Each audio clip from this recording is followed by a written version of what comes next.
खबरदार हो, जो किसी ने लड़के को हाथ लगा पीछे हट पीछे। ये तो चोर है। साला ये मेहनत मजदूरी नहीं करता है, चोरी करता है, चोरी। अच्छा बॉय, हट। दम में अंदर तो हाथ लगा के दिखाओ लड़के को। तेरी चोरी की है और तेरी चोरी की है इसने। चोरी तो चोरी है, चाहे मेरी करे या किसी और की। और तेरा मतलब है बीवी तो बीवी है, चाहे इसकी हो चाहे तेरी हो। ए सरदार जी, जबान संभाल कर बात कर। मेरी बीवी इसकी कैसे हो सकती है? और चप्पल खोती दे पुत्रा, जब तेरी बीवी इसकी बीवी नहीं हो सकती तो किसी और का बटुआ तेरा कैसे हो सकता है? ये बटुआ किसका है? और ये बटुआ किसका है? सरदार जी, ये मेरा बटुआ है।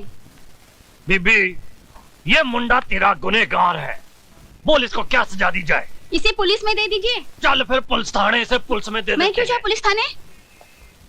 ओ बीबी, पहले रिपोर्ट लिखानी पड़ती है, फिर मुकदमा चलता है, फिर गवाही के लिए जाना पड़ता है, उसके बाद तारीख पड़ती है, फिर दूसरी तारीख पड़ती है, इतनी तारीख पड़ती है कि बंदा खुद तारीख हो जाता है। लेकिन मुकदमे का फैसला नहीं होता। जब तक मुकदमे का फैसला होगा, ये मुंडा 10-15 मुंडों का बाप बन चुका होगा और तो कुछ 10-15 पोते पोतियों की दादी। चल थाने रिपोर्ट लिखाते हैं। नहीं बाबा, मुझे इस लफड़े में नहीं पड़ना। मेरा बटुआ मिल गया और कुछ नहीं चाहिए। और तुम लोग यहाँ क्यों खड़े हो? कोई लड्डू बटने वाले? चलो माँ आइए, चलो दौड़ जाओ। ओए, तू कहाँ जा रहा है? अपना काम करने। और कौन सा काम करने जा रहा है? वही काम जो अभी किया था, लेकिन पकड़ा गया। उल्लू के पट्टे, उल्लू दे पट्टे, शर्म नहीं आती तेरे को? है? कोई अच्छा काम नहीं कर सकता? मेहनत का काम। देख सरदार, तूने अपन को पब्लिक के सामने बचाया, इसके वास्ते अपन चुप है क्या? लेकिन अपन को उल्लू उल्लू नहीं बोलेगा क्या? अपनी भी कुछ मार्केट में इज्जत है। और तेरी इज्जत दी तुम है? अभी उतारता हूँ तेरी इज्जत। कहाँ लेके जा रहा है? Police station. अरे सरदार, काय को अपने धंधे की माकिया कर रहा है? तू अपना काम कर और मुझे अपना काम करने देना। मत बोल, तू नहीं सुधरेगा। अपन के माँ बाप ने जब अपन को नहीं सुधारा तो तू दूसरे के फटेले में क्यों टांग डालता है? मत बोल, तेरे माँ बाप नहीं है। क्या एड़े जैसी बात करता है? माँ बाप के बिगड़ कभी बच्चा पैदा होता है क्या? और मेरे माँ बाप ने मुझे पैदा करके गटर में फेंक दिया था। वाहेगुरु, अगर मैं तुझे अपना बेटा बना लूं तो? सरदार, तू बहुत ही कच्चे दिल का आदमी है। 2 मिनट में छोकरी तरह रोने लगा। अरे अपन के जैसा जीना चाहिए, बिंदास। जहाँ सो गया वहीं सवेरा हो गया। बैठ जा बेटा। वाहेगुरु।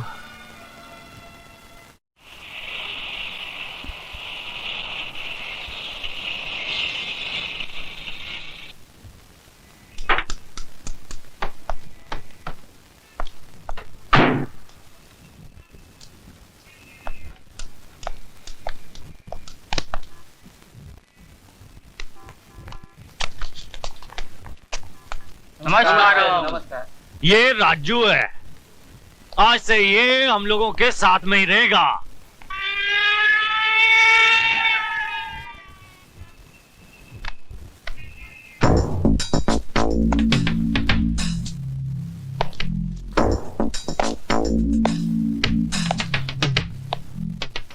इंस्पेक्टर साहब जी, इस मासूम का कोई कसूर नहीं है। ये तो वो बालू दादा के डर से जेबें काटता था। इसने मुझसे वादा किया है कि आज के बाद कोई चोरी नहीं करेगा।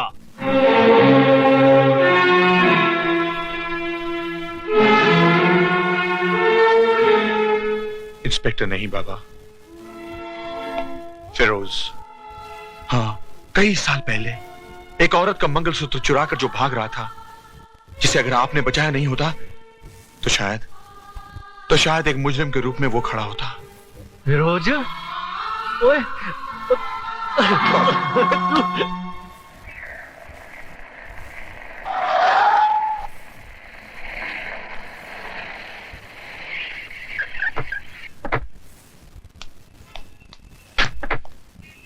साहब साहब साहब। अंधा है क्या? नहीं बाबू, भूखा हूँ, इसलिए लड़खड़ा कर गिर गया। देख, तेरे गिरने से क्या हो गया? मामूली सा दाग लग गया है, मैं अभी इसे साफ किए देता हूँ। तेरी नजर में ये मामूली सा दाग होगा, मगर हमारी नजर में ये कार बिल्कुल बेकार हो गई है। और राय बहादुर उस चीज को कभी इस्तेमाल नहीं करता जिस पर एक भी दाग लग गया हो। सिक्योरिटी, इस गंदगी को बाहर फेंक दो और फिर दोबारा ये इस ऑफिस की इर्द गिर्द भी दिखाई ना दे। चले बुड्ढे, बाहर निकाल, चल।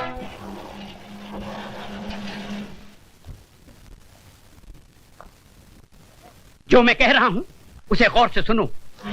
राय बहादुर दीवान चंद को हारना पसंद नहीं। 60 साल की जिंदगी में ये पहली बार ऐसा हुआ है कि एक इतना बड़ा प्रोजेक्ट हमारे नाक के नीचे से कोई निकाल कर ले गया हो। डैडी, अगर मैं टेंडर की कोटेशन की प्राइस में कुछ कमी कर देता तो हमें लाखों का नुकसान हो जाता। अब क्या फायदा हुआ? लोगों के सामने हमारी गर्दन झुक गई ना। जो प्रोजेक्ट परसों से हमारे पास था एक नई कंपनी के पास चला गया। राय बहादुर पैसे कमा सकता है, अपनी इज्जत नहीं। लेकिन डैडी, ये तो झूठी इज्जत है। बिजनेस में तो ये सब होता रहता है। बिजनेस तुम सिखाओगे मुझे? ये सब मैंने बनाया है। घर, ऑफिस, गाड़ियां, नौकर चाकर, ये सब मेरी मेहनत का नतीजा है, समझे? और तुम्हें 2 वक्त की रोटी जो नसीब होती है वो भी मेरी मेहरबानी से। डैडी, आज जिंदगी में पहली बार पता चला कि एक बाप अपने बेटे को पालकर उसका फर्ज नहीं निभाता, बल्कि मेहरबानियों का कर्ज चढ़ाता जाता है ताकि वो जरूरत पड़ने पर सूद समेत वापस ले सके। ये शान और शौकत, ये ऐशो आराम आप ही को मुबारक हो डैडी। जीने के लिए सिर्फ 2 रोटी की जरूरत होती है और वो मैं कोई भी काम करके कमा लूंगा। Good bye mister Rai Bahadur.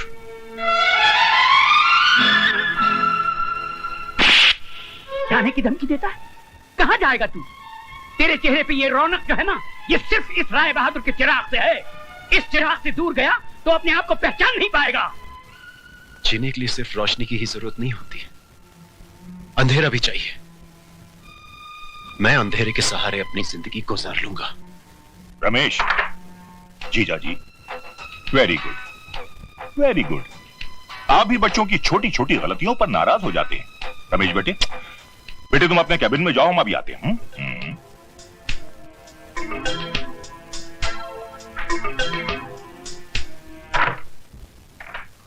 साले साहब, आपको नहीं मालूम कि इस बेवकूफ की वजह से। जीजा जी, जीजा जी, रमेश मां की गोद में पलकर बड़ा हुआ है और आज बाप के कांधों पर। दोनों में जमीन आसमान का फर्क है। जो काम रमेश नहीं कर सका वो राज करेगा। राज? साले साहब, लगता है लंदन में रहते रहते आप सठिया गए।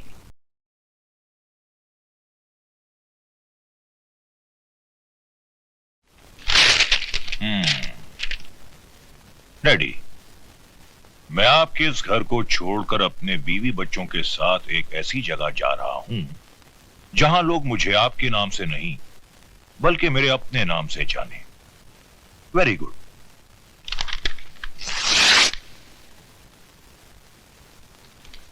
आपने खत क्यों फाड़ दिया? मैंने फैसला कर लिया है। तो तुमने जाने का फैसला कर लिया है? Very good, very good. इसके बारे में अपनी बीवी और बच्चे से पूछा? बीवी बच्चों से क्या पूछना?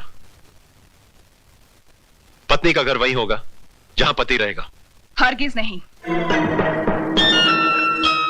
तुम क्या समझते हो? इस बेवकूफी के रास्ते पर मैं तुम्हारे साथ चलूंगी? अपने बच्चे के सर से हवेली हटाकर उसे गंदी झोपड़ी में डाल दूंगी?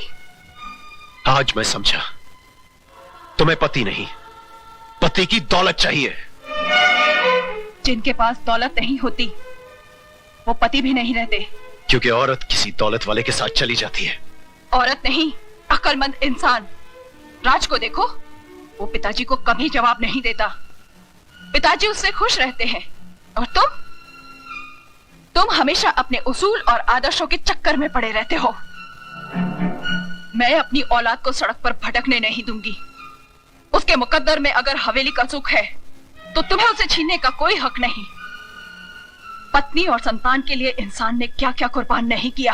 हाँ, बच्चे की आड़ लेकर तुमने अपनी कहानी अच्छी तरह से बयान कर दी। समझ गया मैं।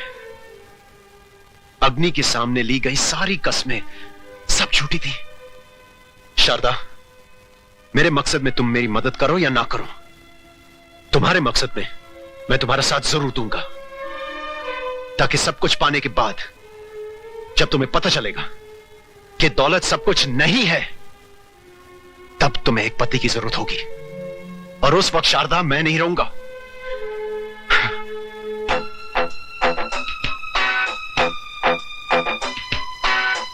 बेटी, मामा प्यारे का यह कहना है कि जो गरजते हैं वो बरसते नहीं, और अगर कभी ऐसा हुआ तो अपने पति को मेरे पास लंदन भेज देना। मैं जीजा जी के कारोबार के साथ साथ इसकी भी देखभाल कर लिया करूंगा। Very good.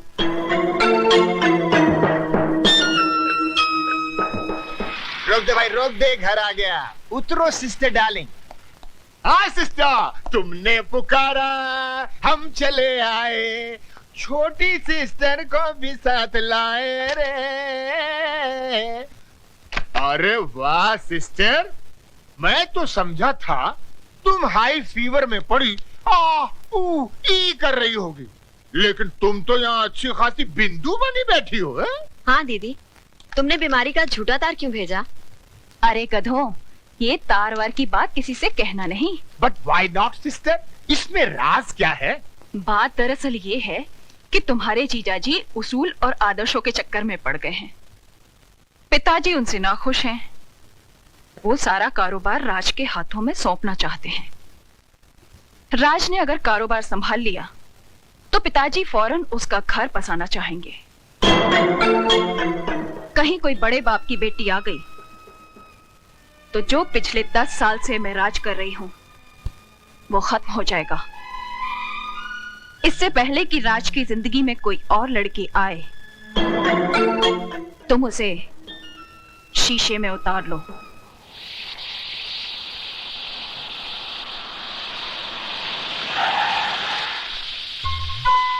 चलो मौसी, पैदल चलते हैं, दादी परेशान हो रहे होंगे। 2 मिनट रुक जा, बस आती होगी।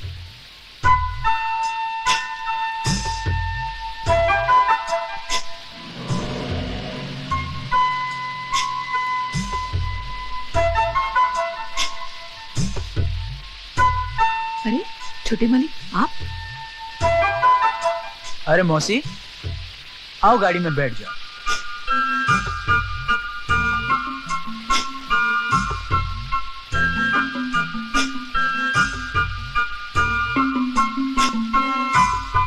आओ मौसी, बैठ जाओ। बैठ जाओ ना मौसी। चल बेटी, आजा जल्दी। अरे आओ ना। मौसी, क्या हुआ? तुम आगे बैठो, मैं पीछे बैठूंगी।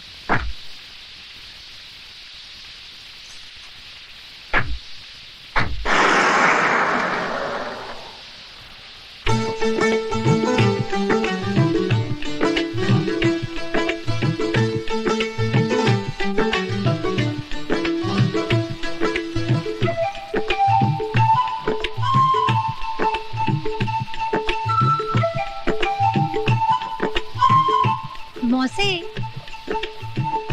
कुत्ते की नजर हर वक्त छिचड़ों पर ही क्यों होती है? क्योंकि वो कुत्ता है। अगर आदमी की नजर छिचड़े पर हो तो? वो तो कुत्ते से भी बदतर है। अरे उसे बचा। कहाँ खो गया था तू? कहीं नहीं।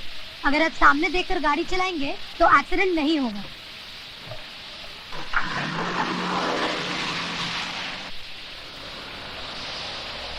ताती वाव न लगी पार ब्रह्म शरणाई। अरे कुशल्या बहन, तुम्हारी तो बड़ी तरक्की हो गई है, गाड़ी छोड़ने आई है।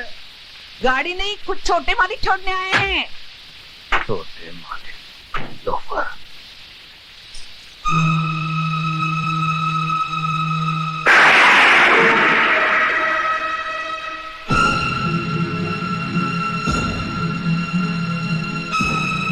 गल अब समझ में आई, कसाई के दिल में रहम क्यों आया।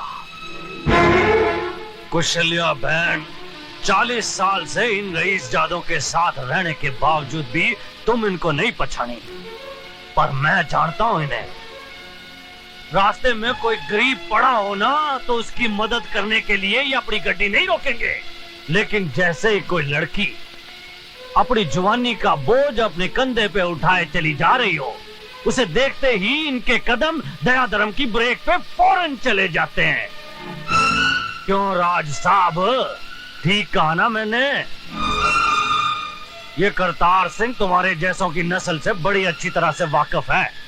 और सुनो, दोबारा गलती से भी मेरी बेटी के करीब आने की कोशिश ना करना। जाओ जाओ।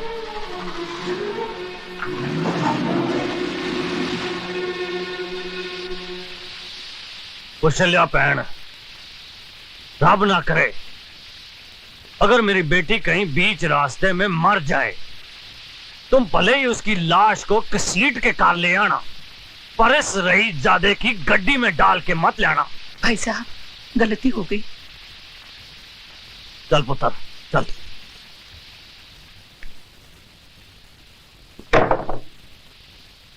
ये कौन है? ए शानी, जरा अपनी जुबान को ब्रेक लगा। फिर उठा लाए किसी को? मैं खुद नहीं आया था, वो तो सरदारी को चांस दे रहा था कि मुझे सुधार के थोड़ा पुण्य कमा ले। बेटी ये राजू है, बड़ा ही प्यारा बच्चा है, बेचारे के माँ बाप नहीं है। इसका मतलब ये भी मेरी तरह लावारिस है। ए, क्या तू भी बिगड़ेली थी मेरी तरह? नहीं, मैं सुधरेली थी। तो फिर इधर सरदार जी की स्कूल में क्या करी है? तुम जैसों को सुधारने का इंतजाम करती हूँ। चल पहले हाथ मुंह धो। काय को जाता है कि एक फटके में सारा बोल वचन दूर कर दूं। सरदार जी, ये फूलन देवी है क्या? नो, झांसी की रानी। दार जी, पापा को दो प्यार जी। जीती रहे। ये तो इमोशनल फैमिली लगती है। माला,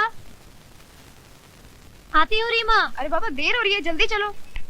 दार जी, मैं स्कूल जा रही हूँ, शाम को मिलूंगी, नाश्ता कर लेना। ठीक है पुत्र, अपना ख्याल रखें।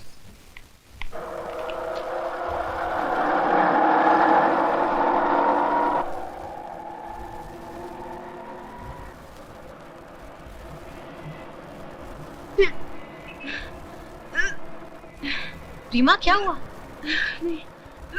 रिक्शा वाले रिक्शा रोको।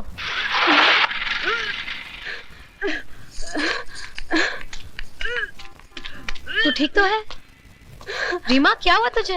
हुआ नहीं, होने वाला है। बारात आने से पहले बच्चा आ गया।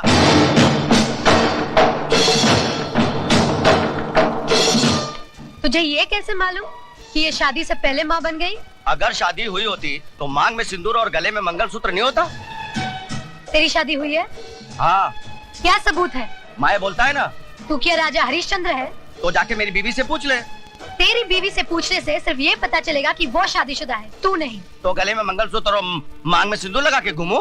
हाँ, तुम लोग भी औरत की तरह माथे पे ठप्पा लगाकर घूमो कि हम भी शादीशुदा हैं। तू पागल हो गई है क्या? पागल मैं नहीं, तुम मर्द लोग हो जाओगे जब औरत के बजाय मर्द के पेट से बच्चा पैदा होगा। उल्टी औरतों को नहीं, तुम लोगों को आएगी। औरत तुम लोगों की तरह कमजोर नहीं, वो तो छाती ठोक कर कहती है, ये देखो मेरा सिंदूर, मैं सिर्फ एक ही आदमी के लिए बनी हूँ। और तुम लोग, तुम तो साले बुज़दिल ये कहने से भी डरते हो कि एक औरत को अपने घर में बिठा कर आए हो।